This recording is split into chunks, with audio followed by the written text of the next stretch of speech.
Amén. Vamos a abrir, hermanos, la palabra del Señor y lo hacemos en el libro de Éxodo, el capítulo número 22.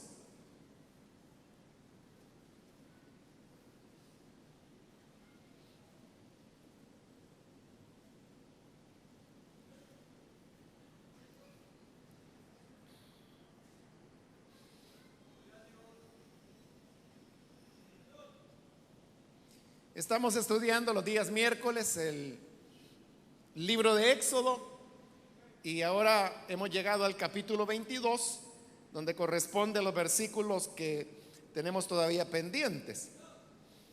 Así que leamos en Éxodo capítulo 22, versículo 16 y el 17, que nos dicen: si alguien seduce a una mujer virgen que no esté comprometida para casarse y se acuesta con ella, deberá pagarle su precio al padre y tomarla por esposa. Aun si el padre se niega a entregársela, el seductor deberá pagar el precio establecido para las vírgenes. Amén. Solo eso leemos. Pueden tomar su asiento, por favor, hermanos.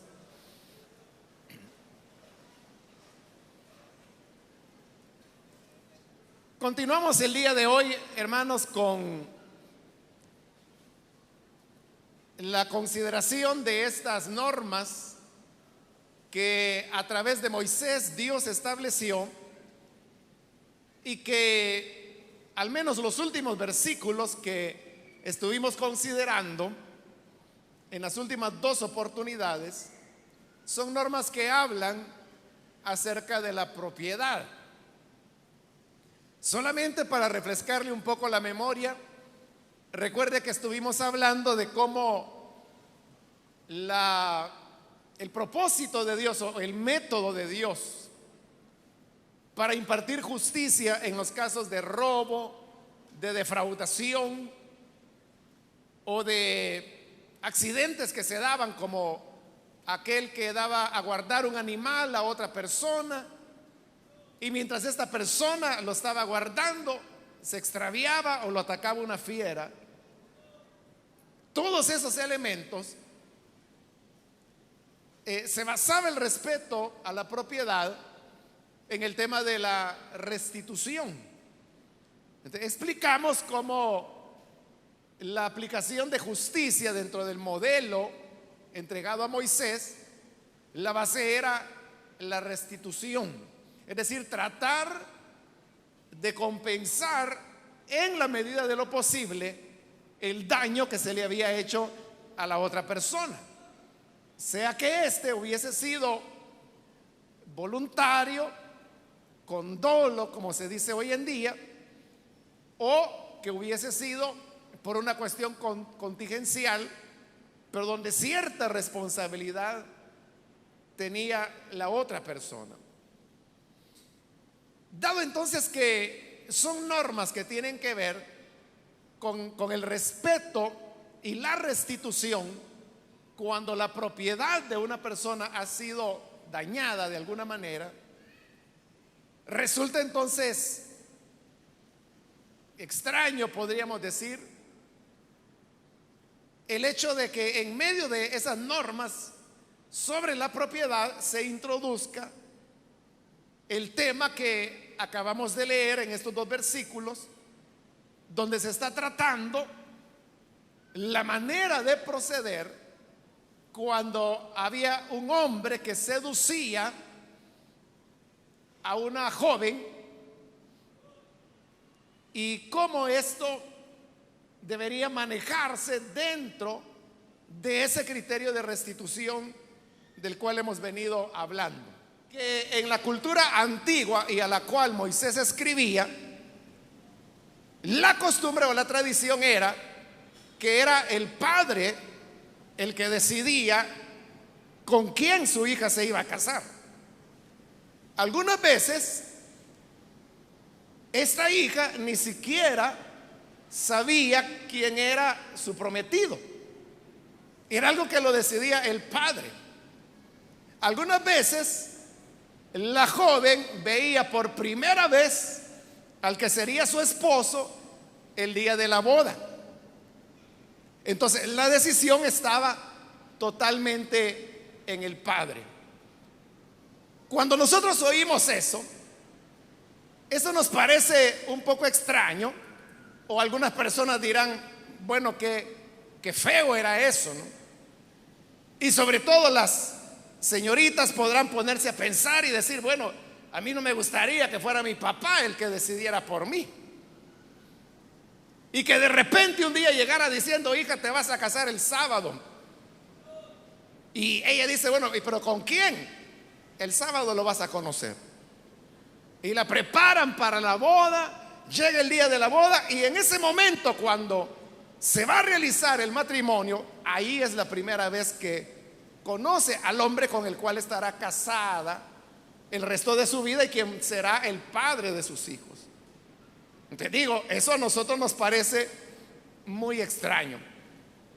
Y alguien dirá, bueno, ¿y cómo podía darse un matrimonio en donde no hubiera el aspecto romántico, el amor, el noviazgo como nosotros lo conocemos? La respuesta es que la manera como ellos construían el hogar, la familia, el matrimonio y el amor era diferente a la manera como nosotros lo hacemos. Es decir, una vez ellos estaban casados, entonces ellos comenzaban a construir la relación de amor que era necesaria para el matrimonio. Alguien de nosotros podrá decir, pero eso no se puede o eso es imposible.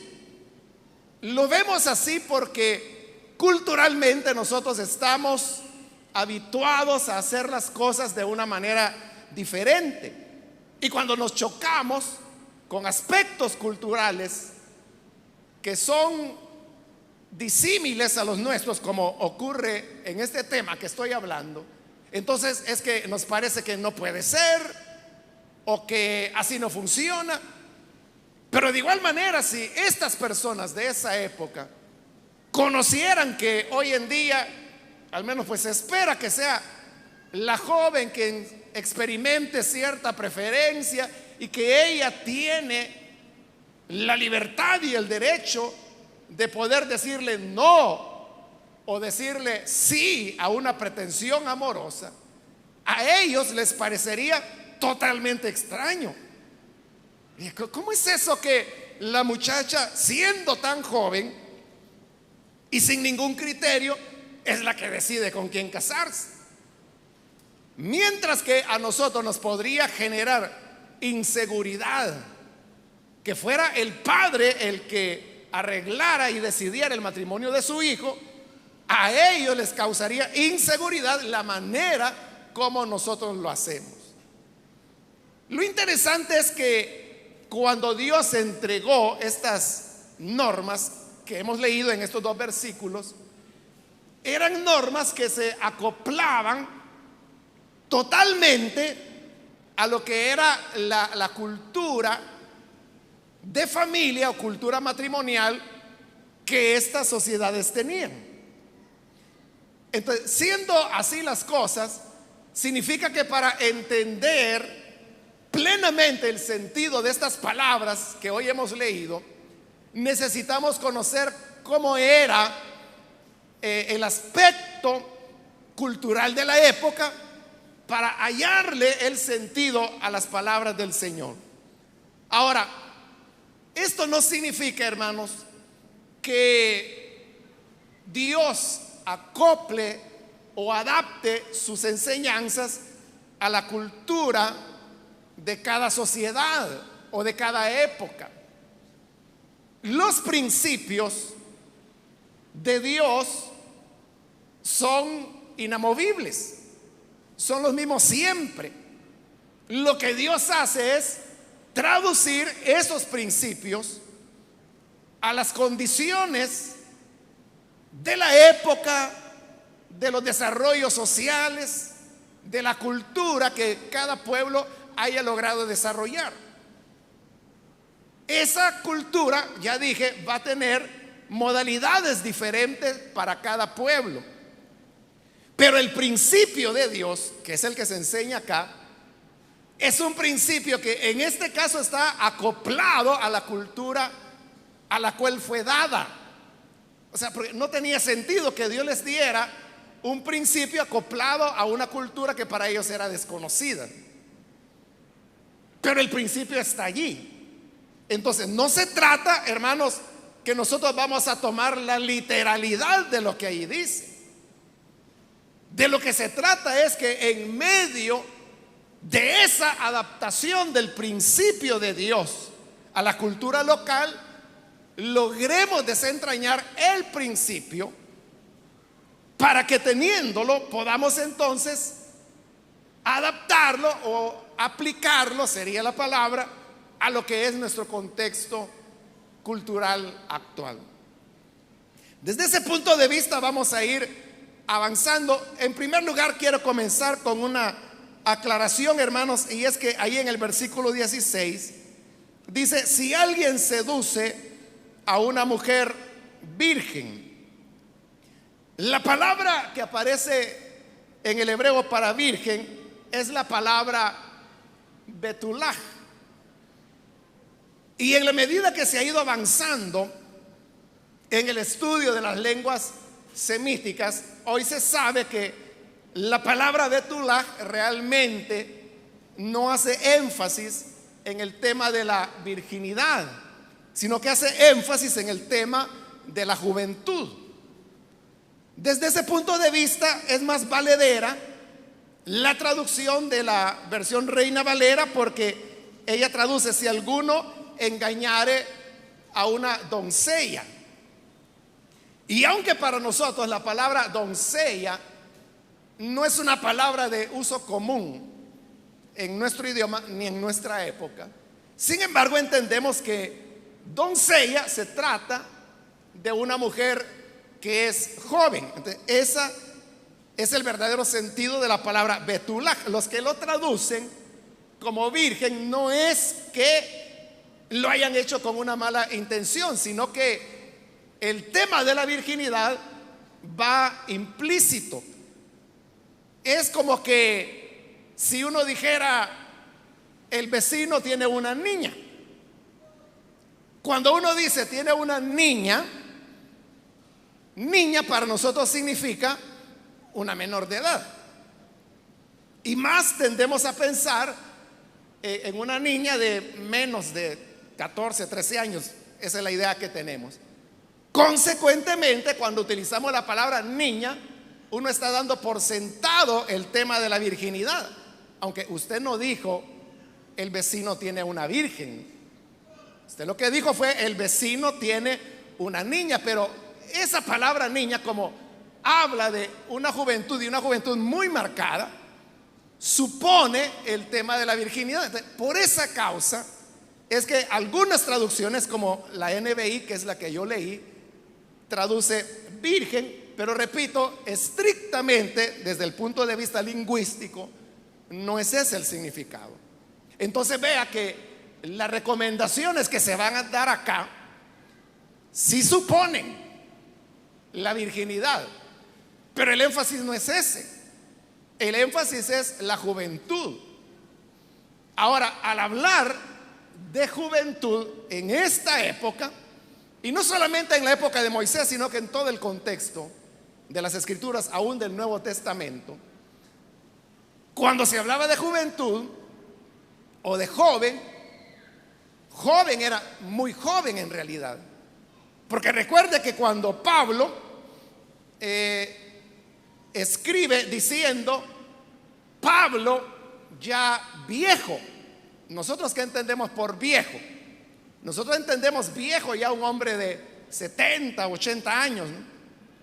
Pero Pablo probablemente andaba acercándose a los 50 años de edad cuando él dijo que estaba viejo. Entonces, si eso era ser viejo, ¿qué era ser joven?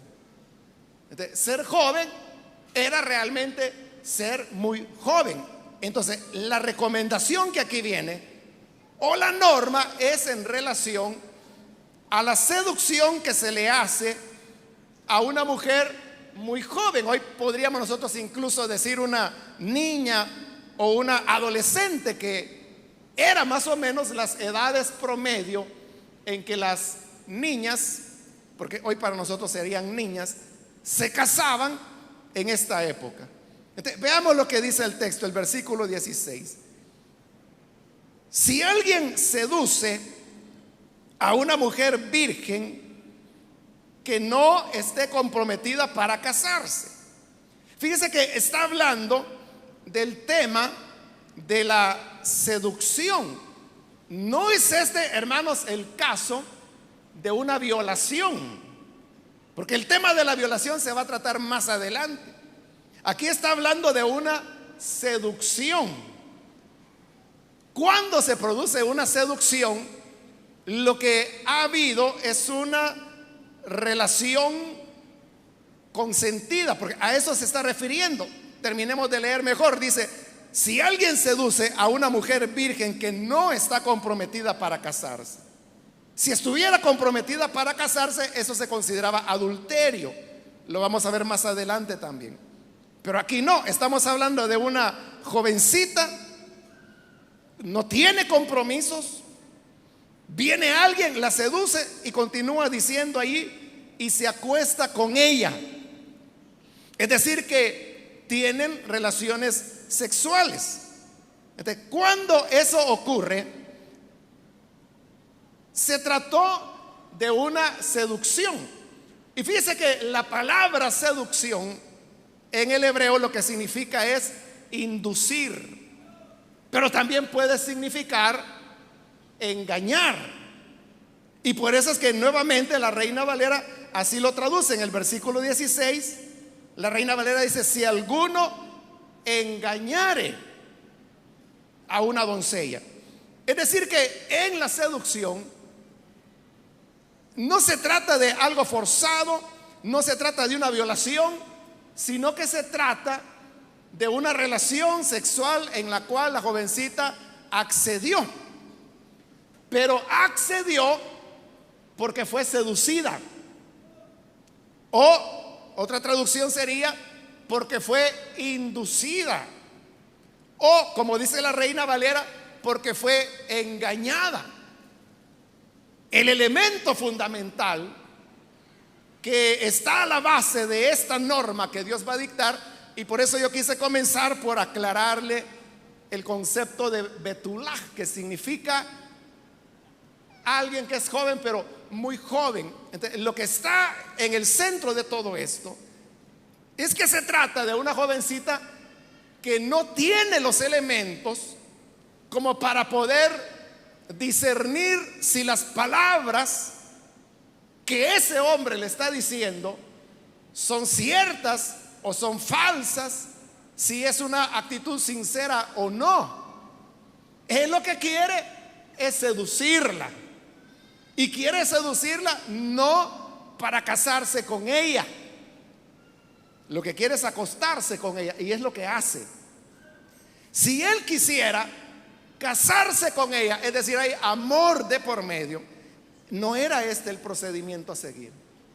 El procedimiento era ir y hablar con el padre, porque repito, la hija era propiedad del padre.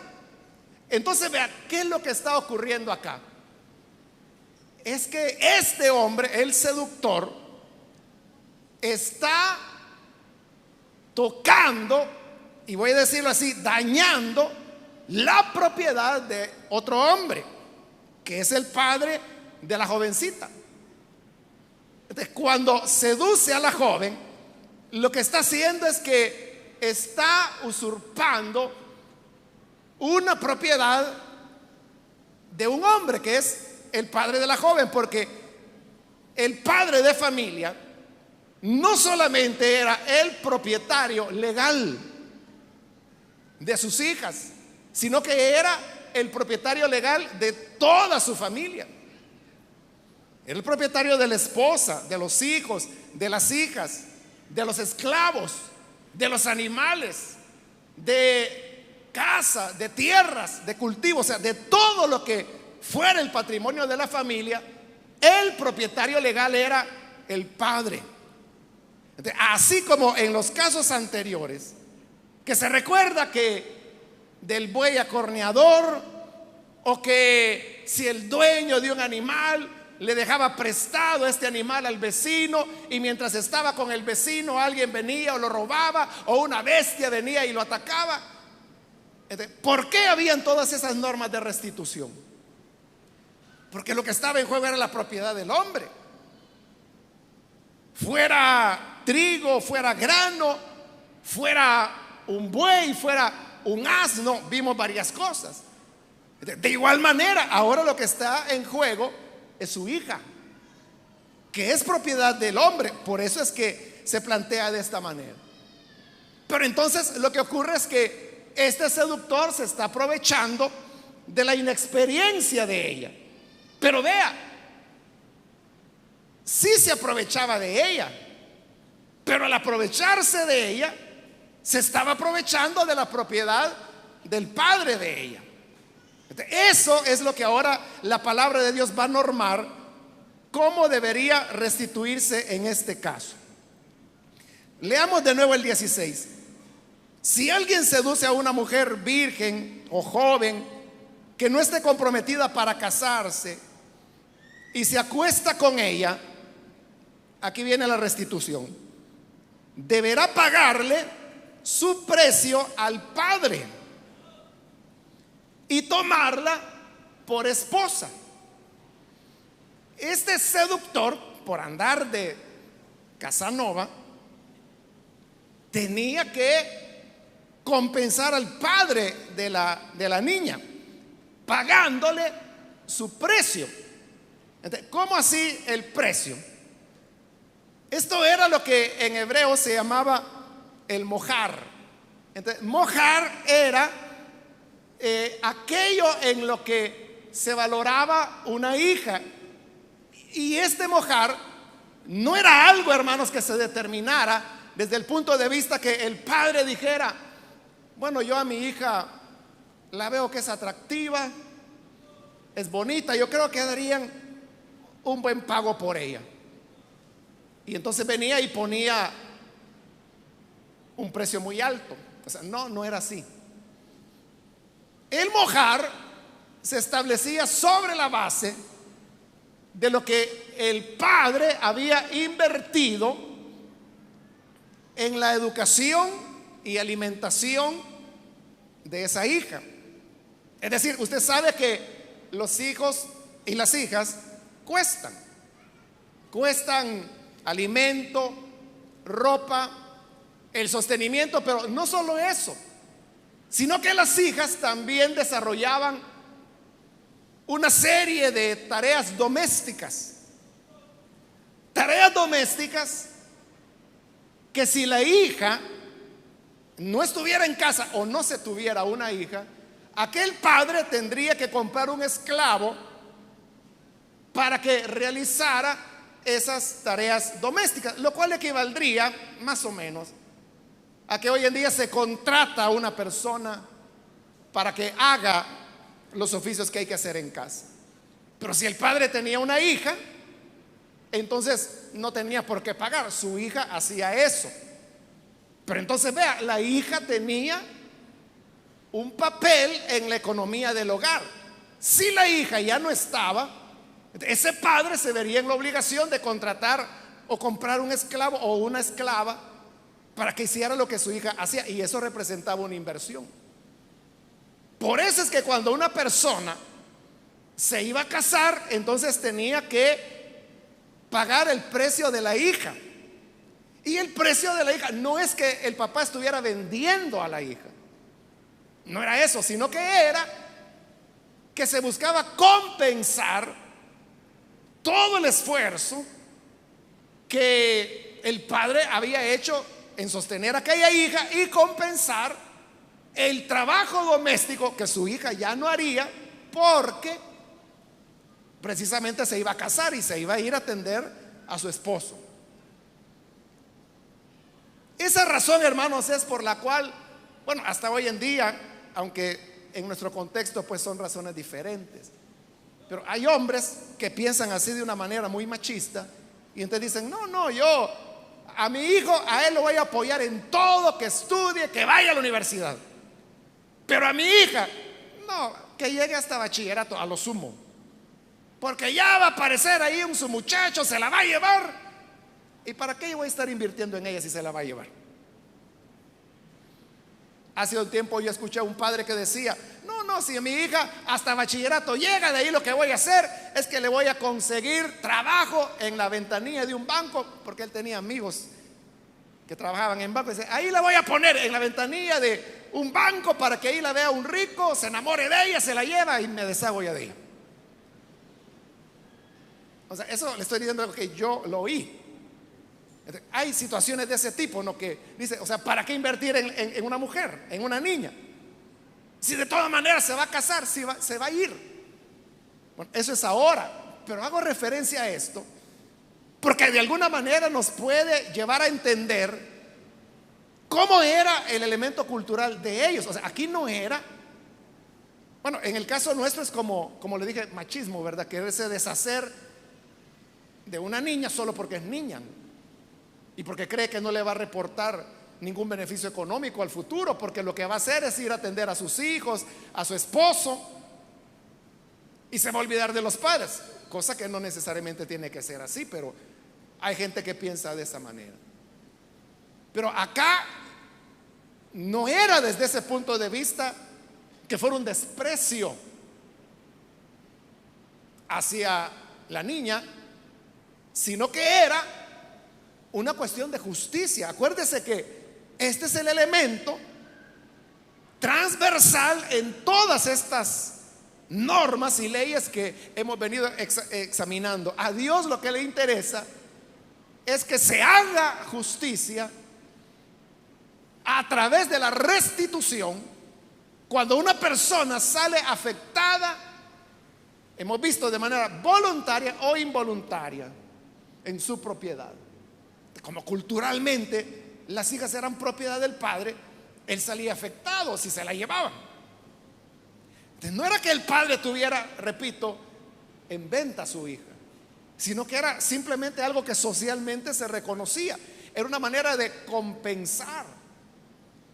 Entonces, el seductor que se había acostado con la niña debía pagar su precio al padre.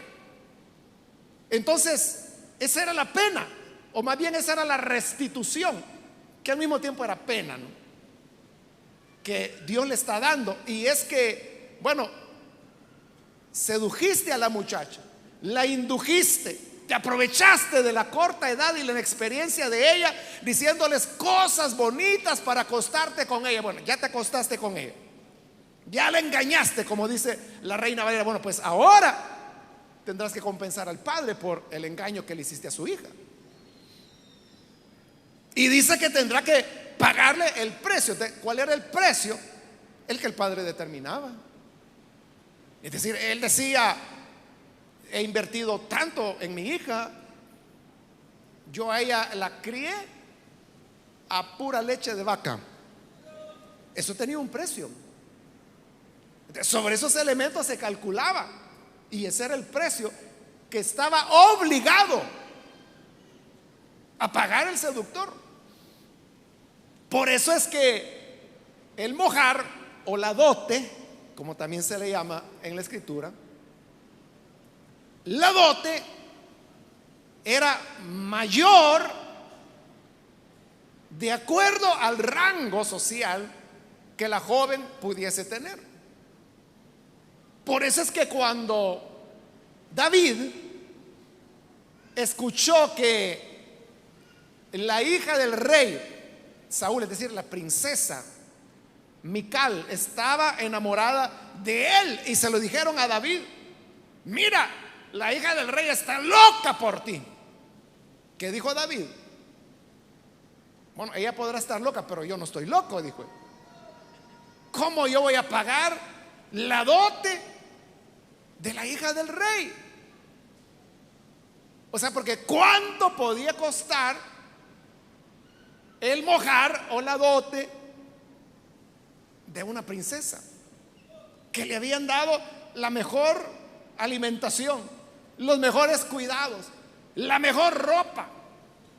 Y no solo eso, la princesa podía ser la moneda de intercambio para sellar alianzas militares con otros reyes, que era normalmente para lo que se usaba. Y no debemos escandalizarnos por eso.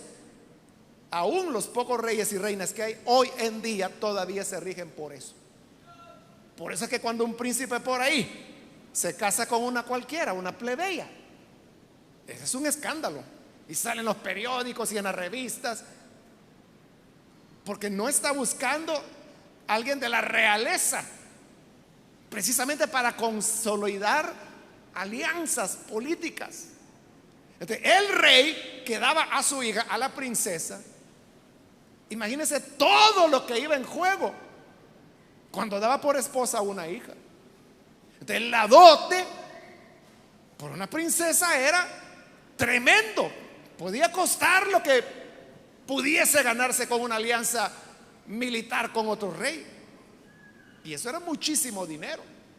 Por eso es que David dijo: no, yo no estoy loco, yo estoy consciente, estoy parado en mi realidad. Yo sé que soy de una familia pobre, pequeña, humilde. ¿Y cómo me voy a casar con la hija del rey? ¿Cómo yo jamás, aunque trabaje toda mi vida, voy a lograr juntar la dote para ella?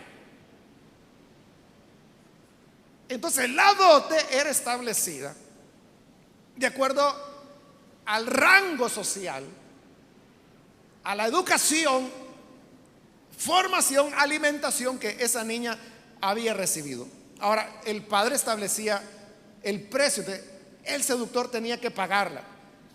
Y luego dice: y tomarla por esposa. Fíjense que este versículo 16 que estamos leyendo es bien interesante, porque está guardando un equilibrio bien delicado entre dos cosas: entre la propiedad del padre de la niña o jovencita, y por otro lado, la valoración de esa jovencita. Porque cuando dice ahí la palabra, deberá pagarle al padre su precio y tomarla por esposa. O sea, ahí ya no era cuestión de que si él quería o no quería. Tenía que casarse con ella. ¿Pero por qué? Porque esa era la manera de Dios de decir: no se debe utilizar a la mujer para jugar con ella. Si te involucras con ella, asume la responsabilidad, sé responsable y hónrala casándote con ella. Por eso es que la norma, y ahí está, mire, los principios que los vamos a entresacar al final, pero este es uno: respeto a la propiedad del padre, pero respeto a la honorabilidad y al valor que la jovencita podía tener. Muy jovencita podía ser, pero para Dios ella tiene valor. Muy propiedad del padre podía ser, pero para Dios tenía valor. Muy inexperta podía ser, de tal manera que el seductor, con decirle unas palabras falsas, pero que le endulzaban el oído a ella, demostraba que ella no era muy sabia, pero para Dios tenía valor. El hombre no podía decir: bueno, ¿y para qué se dejó? ¿Y para qué me hizo caso? Pues recuerde que no estamos hablando de violación. Aquí estamos hablando de una relación consentida. Pero eso es lo que sucede, hermano, que el hombre seductor sabe los recursos que utiliza, sabe las palabras, sabe las frases, sabe cómo ganarse el corazón de una mujer, y ya no se diga de una jovencita. Por eso, hermanos, es que se dan casos de niñas menores de edad, que viene un mayor de edad, la seduce, tiene relaciones sexuales con ella, eso, de acuerdo a nuestra ley, es un delito. Eso se llama estupro. No es violación, es que él la sedujo y se acostó con ella, tuvo relaciones sexuales con ella. Pero si ella es menor de edad, eso es un delito y va a cárcel la persona por eso. Pero aquí viene lo que le quiero decir. Estas niñas, como son niñas, son menores de edad, ellas no saben y no entienden por qué eso es un delito. Y entonces, cuando, o sea, los padres de esa niña están en total libertad de denunciar a ese hombre. Digo hombre, que pudiera ser un muchacho de 22 años, ¿no? Pero como él es mayor ya, ella es menor, no importa, porque uno puede decir, bueno, miren, en mi época, que un muchacho de 22 se tuviera relaciones con una niña de 14, con una, como decimos, cipota de 14, eso era lo más normal, tal vez en esa época, ¿no? Pero hoy ya no. ¿Por qué razón? Porque ella fue seducida. Ella no tiene los elementos, los criterios como para poder discernir lo que es verdad, lo que es mentira, lo que le conviene, lo que no le conviene. Valorar si tiene las condiciones como para formar un hogar, como para ser madre, porque eso es algo que también rápido vienen los embarazos, ahí vienen niñas teniendo niños. Pero le decía, si los padres de esta niña lo denuncian a él, como ese es un delito, van y lo capturan y lo detienen. Entonces, ahí es donde la niña salta y dice, no, si él no me ha forzado, él no me violó, es porque yo lo amo y yo me quiero casar con él, no lo metan preso, porque yo quiero estar con él toda la vida. Y esa niña lo está diciendo sinceramente, porque está seducida, pero no le conviene. Esa relación no le conviene. Por eso es que la ley le protege. Por eso es que ese capítulo en el Código Civil se llama delitos contra las libertades sexuales. Porque eso es lo que está ocurriendo ahí. Es que se está atentando a la libertad que esa niña tiene de escoger su pareja, porque no tiene los elementos ni la madurez que le permitan realmente decidir con libertad. Ahí no es la niña la que decidió, es el adulto, es el seductor.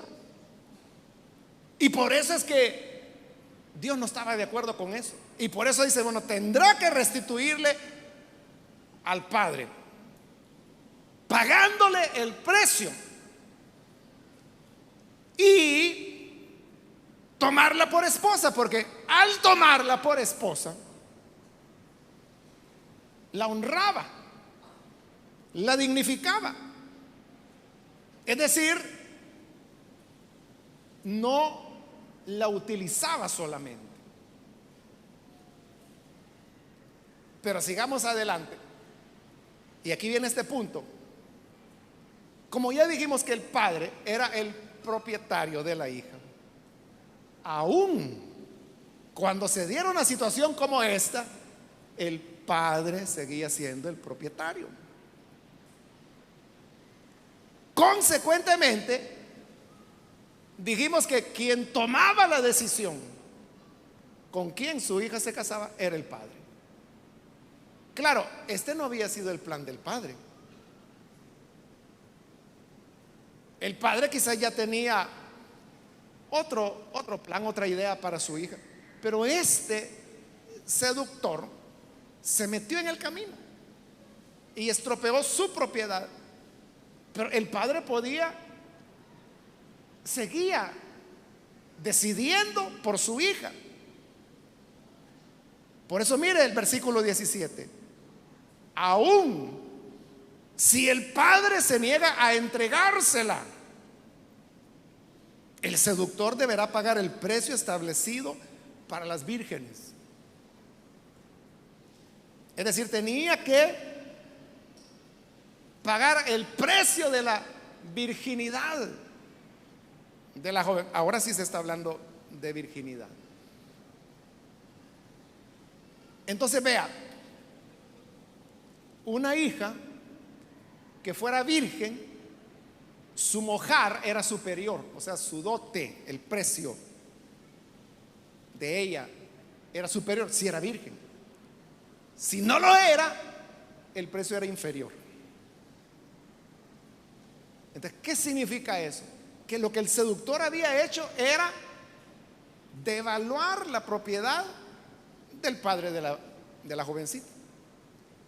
Pero aún así, el padre conservaba el derecho de decidir si se la quería dar en matrimonio o no. Entonces la recomendación de Dios es: se acostó con ella, entonces que pague el mojar y que se case con ella. Pero aún Dios no lo ordena, sino que le deja la última palabra al padre. Y por eso es que en el 17 dice: si el padre se niega a entregarse, es decir, no, él no quiere que su hija se case con ese usurpador. Y el padre dice: oye, pero tú te metiste con mi hija, no la respetaste,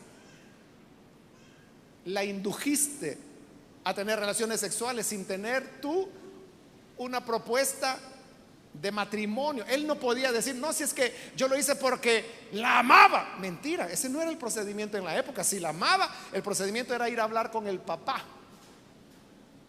y decirle: mire, yo amo a su hija, me quiero casar con ella, entonces acordemos el mojar y démela por esposa. O sea, la propuesta de matrimonio no era para la muchacha, tenía que ser al padre, y él decía sí o no, y la muchacha ni siquiera era consultada. Entonces, el padre sigue teniendo ese derecho de, si él no quería que su hija terminara casada con un seductor, si él no quería que el padre de sus nietos fuera un seductor, él podía negársela y decirle no, porque el padre tenía planes que su hija se casara con otra persona. Pero había un problema, y es que como su hija ya no era virgen, cuando ella se fuera a casar con aquel que el padre había planeado, esa persona iba a disminuir el mojar. Ya no iba a pagar el precio de la virgen, porque ya no era virgen, sino que iba a dar una cantidad menor, ya tenía menos valor. Entonces, para otra vez restituir eso, por eso es que dice el 17: si el padre se niega a entregársela, el seductor de todas maneras deberá pagar el precio establecido por las vírgenes, porque así el padre quedaba compensado y él terminaba dándola en matrimonio a quien él verdaderamente quería. Ahora, para completar, hermanos, el panorama, porque esto es todo, estos dos versículos, usted puede notar que en todo ello nunca se señala una responsabilidad para la mujer. Nunca se señala. Entonces, más bien, ¿a quién Dios está haciendo responsable de esto? Es al hombre. Y ya le dije que era una relación consentida. Cualquiera podría decir, bueno, que no tenía boca ella para decirle que no. Y uno pudiera ver o tratar de ver responsabilidad en la jovencita, por jovencita que fuera. Pero Dios no lo ve así. Y por eso es que para nada se menciona una responsabilidad para la jovencita, porque toda la responsabilidad cae sobre el seductor, porque él es el seductor. Él es el que hizo las cosas de una manera incorrecta.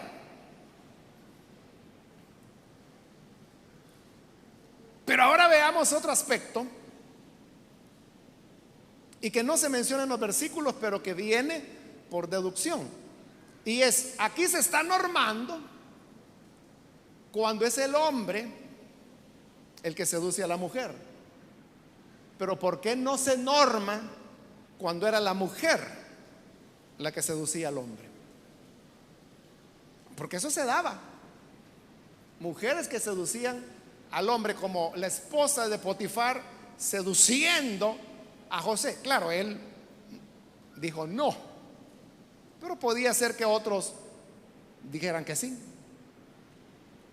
Pero usted no va a encontrar, bueno, no se dice aquí y ni en ningún otro lugar, que haya una medida de Dios cuando la seductora era la mujer. ¿Por qué razón? Porque cuando era el hombre el seducido y el hombre accedía a tener relaciones con la mujer que le seducía, que normalmente no eran niñas, ¿no? Lo que se estaba manifestando y lo que se consideraba culturalmente es que eso había ocurrido porque el hombre era débil de carácter y que entonces si había accedido a la seducción de una mujer es porque él era débil, y por eso es que no hay una regulación para la mujer, porque la responsabilidad, aun cuando la mujer es la seductora, recae sobre el hombre. Así es como Dios lo ve. Amén. Pero le dije que hay un equilibrio aquí entre el respeto a la propiedad del padre, que es el dueño de la hija, y el respeto a la integridad de la mujer, que no podía ser usada como un objeto. Ese es un principio que en esta época se aplicaba de la manera que lo hemos visto, pero aplicado a nuestra época, ¿qué significa? Que no puede el hombre andar seduciendo a una y a otra y a otra y a otra y luego hacerse el desentendido. Es que si el hombre seduce a una mujer porque es habilidoso, porque tiene una lengua tremenda para engañar, y se acuesta con una joven, entonces el principio de Dios es que tiene que responsabilizarse por ella, honrándola, casándose con ella. ¿De qué se debe hacer? Cuando un muchacho o un hombre se involucra con una joven, que estamos entendiendo, pues como lo dice ahí, una joven soltera que no tiene compromiso. Si fuera casada, ese es otro lío ya, que también lo vamos a ver más adelante. Pero si ella es soltera y viene un hombre y la seduce y tiene relaciones con ella, y usted se da cuenta, ¿qué quiere Dios en esos casos? Quiere que ese hombre se case con esa mujer para honrarla, porque no la puede andar utilizando. O sea, no puede ser así, porque la mujer no solamente es un cuerpo, es una persona que tiene emociones, que tiene sentimientos, que tiene una historia de vida, que tiene sueños, que tiene planes, cosas que son seriamente afectadas, sobre todo en una cultura como la nuestra, cuando ella fue inducida o engañada por un experto que simplemente quería utilizarla. O sea, no se puede hacer eso, no se puede andar jugando con las personas. Tiene que asumir la responsabilidad. Pero también vimos que aun cuando eso ocurría, el padre tenía en todo tiempo la decisión de que si daba o no daba a su hija en matrimonio a ese seductor, aunque le pagaba la dote o el mojar. Ahí hay otro principio, y es que los padres no deben desatenderse de sus hijas aun cuando ellas han cedido a un seductor, porque muchos padres de familia así lo ven. Se enteran que un seductor se acostó con su hija. Dice, bueno, entonces ella, como ya decidió ser mujer, hay que ver cómo sale. Y se desentienden de ella. Ya no le dan ningún consejo, ninguna orientación, ya no se meten. Pero el principio que Dios nos está enseñando aquí es que el padre seguía siendo el padre y que él seguía teniendo la prerrogativa, la decisión con quién su hija se iba a casar. Esto significa que ante una situación como esa, en que los padres de familia se enteran que su hija fue seducida por alguien, tuvo relaciones con ese fulano, no pueden decir, bueno, si ella ya se siente mujer, que se comporte como mujer, así que fuera de la casa. No, no puede ser así. O que dice, bueno, hasta aquí fuiste mi hija.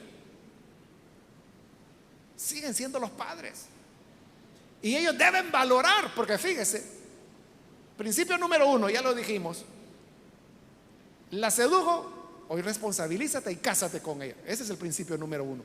Pero dice Dios, si el padre valora la situación y el padre viene y dice, es que este hombre que sedujo a mi hija es un experto seductor, y así como sedujo a mi hija, ha seducido a 32 más. Yo no quiero que mi hija se case con un Casanova, ¿no? El padre está en el derecho de decir, no, esa persona no le conviene a mi hija,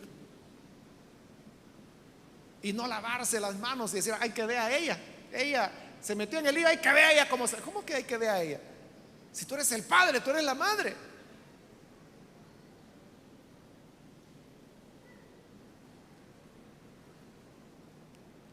Y un tercer elemento o principio que podemos extraer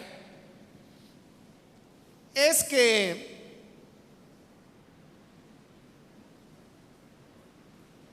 el hombre tiene que ser fuerte en su carácter.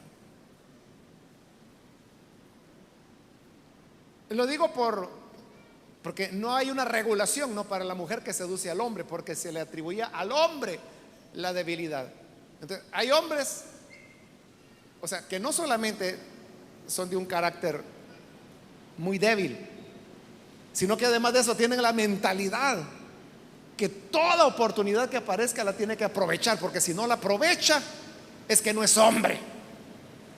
Y así dice, es que si yo no la aprovecho, otro va a venir y la va a aprovechar. ¿O qué van a decir si se enteran que ella se me anduvo ofreciendo, me anduvo seduciendo y yo no le hice nada? Hay quienes se preocupan por su virilidad, porque piensan que su masculinidad queda en duda si no aprovechó la seducción de una mujer. Pero yo te preguntaría a ti, ¿por qué tienes tantas dudas de tu masculinidad? ¿Por qué te preocupa tanto tu hombría? ¿O es que tienes algún conflicto interno que nunca has querido expresar y que te crea inseguridad? Es que si se me ofrece una mujer y no la aprovecho, entonces la gente va a pensar que yo soy del otro lado. No, la gente no, tú eres el que tienes ese temor. Cuéntame, ¿por qué tienes ese temor? Porque dudas de tu masculinidad. O sea, el que es hombre lo sabe, pero también sabe, como cristiano, que la hombría no significa acceder a todo tipo de seducción. La hombría significa no moverse por emociones, sino que por convicciones. Y mi convicción es la pureza y la integridad, la pureza de vida ante el Señor y ante los hombres. Esa es la responsabilidad del hombre. Y el que no lo hace, él es el responsable. Él es el Estos, hermanos, serían los principios ya aplicados a nuestras condiciones culturales, y usted puede ver entonces cómo la palabra de Dios tiene algo que decirnos en cada situación, aún en estas situaciones que muchas veces nosotros las manejamos conforme a criterios culturales que por ser culturales no necesariamente son buenos, ¿no? Las culturas tienen cosas buenas y cosas malas. Y eso de tirar a la calle a la hija solo porque alguien la sedujo, esa es una tradición cultural, pero que Dios dice que está en contra de ella. Para Dios no es así. El padre sigue siendo responsable. Y ya que su hija es tan pequeña, tan jovencita, tan inexperta, que incluso fue seducida, con más razón el padre tiene que protegerla y entonces decidir por ella, porque ella no tiene los elementos de juicio ni la madurez para poder decidir. Así que Dios nos ayude, hermanos, y que podamos salir adelante agradando a Dios en todo, porque ser cristiano no solamente son las 2 horas aquí dentro de la iglesia. Ser cristiano es todos los días, todas las horas, todos los minutos, aquí y donde quiera que estemos, con los hermanos y con la familia también, con nuestros hijos y nuestras hijas. Vamos a orar, vamos a cerrar nuestros ojos. Y teniendo nuestros ojos cerrados, rápidamente yo quiero hacer un llamado para aquellos que todavía no han recibido al Señor Jesús como su Salvador. Yo quiero invitarle para que usted no vaya a dejar pasar este momento y pueda venir para creer en el Señor Jesús como su Salvador. Quiero recordarle que la gracia de Dios nos va a enseñar muchas cosas, cómo conducirnos en la vida, y no solamente en la iglesia, sino que, como dije, en la vida. Y la vida implica muchas cosas, implica los hijos, las hijas. La palabra de Dios tiene luz para orientarnos y guiarnos en cada una de estas situaciones. Yo quiero invitar entonces a las personas que por primera vez necesitan venir para creer en Jesús como su Salvador. Le voy a invitar que en el lugar donde está, póngase en pie para que podamos orar por usted. A usted que nos ve por televisión, le invito también para que ahí en el lugar donde está reciba a Jesús como su Salvador. Él será su guía, su pastor, que le guiará en todos los aspectos de su vida. Oremos. Gracias te damos, Señor, porque tú eres bueno y tu palabra es luz a nuestro camino, lámpara a nuestros pies. Tú nos guías, Señor. Tú eres nuestro pastor, el que nos llevas por sendas de rectitud, por caminos que a ti, Señor, te resultan gratos y agradables. Ayúdanos entonces para tomar esos principios y ponerlos en práctica en nuestra vida hoy. Te rogamos por las personas que a través de la televisión o la radio están abriendo sus corazones para creer en ti. Dale, Señor, tu perdón y tu gracia. Por Jesús nuestro Señor lo rogamos. Amén. Amén.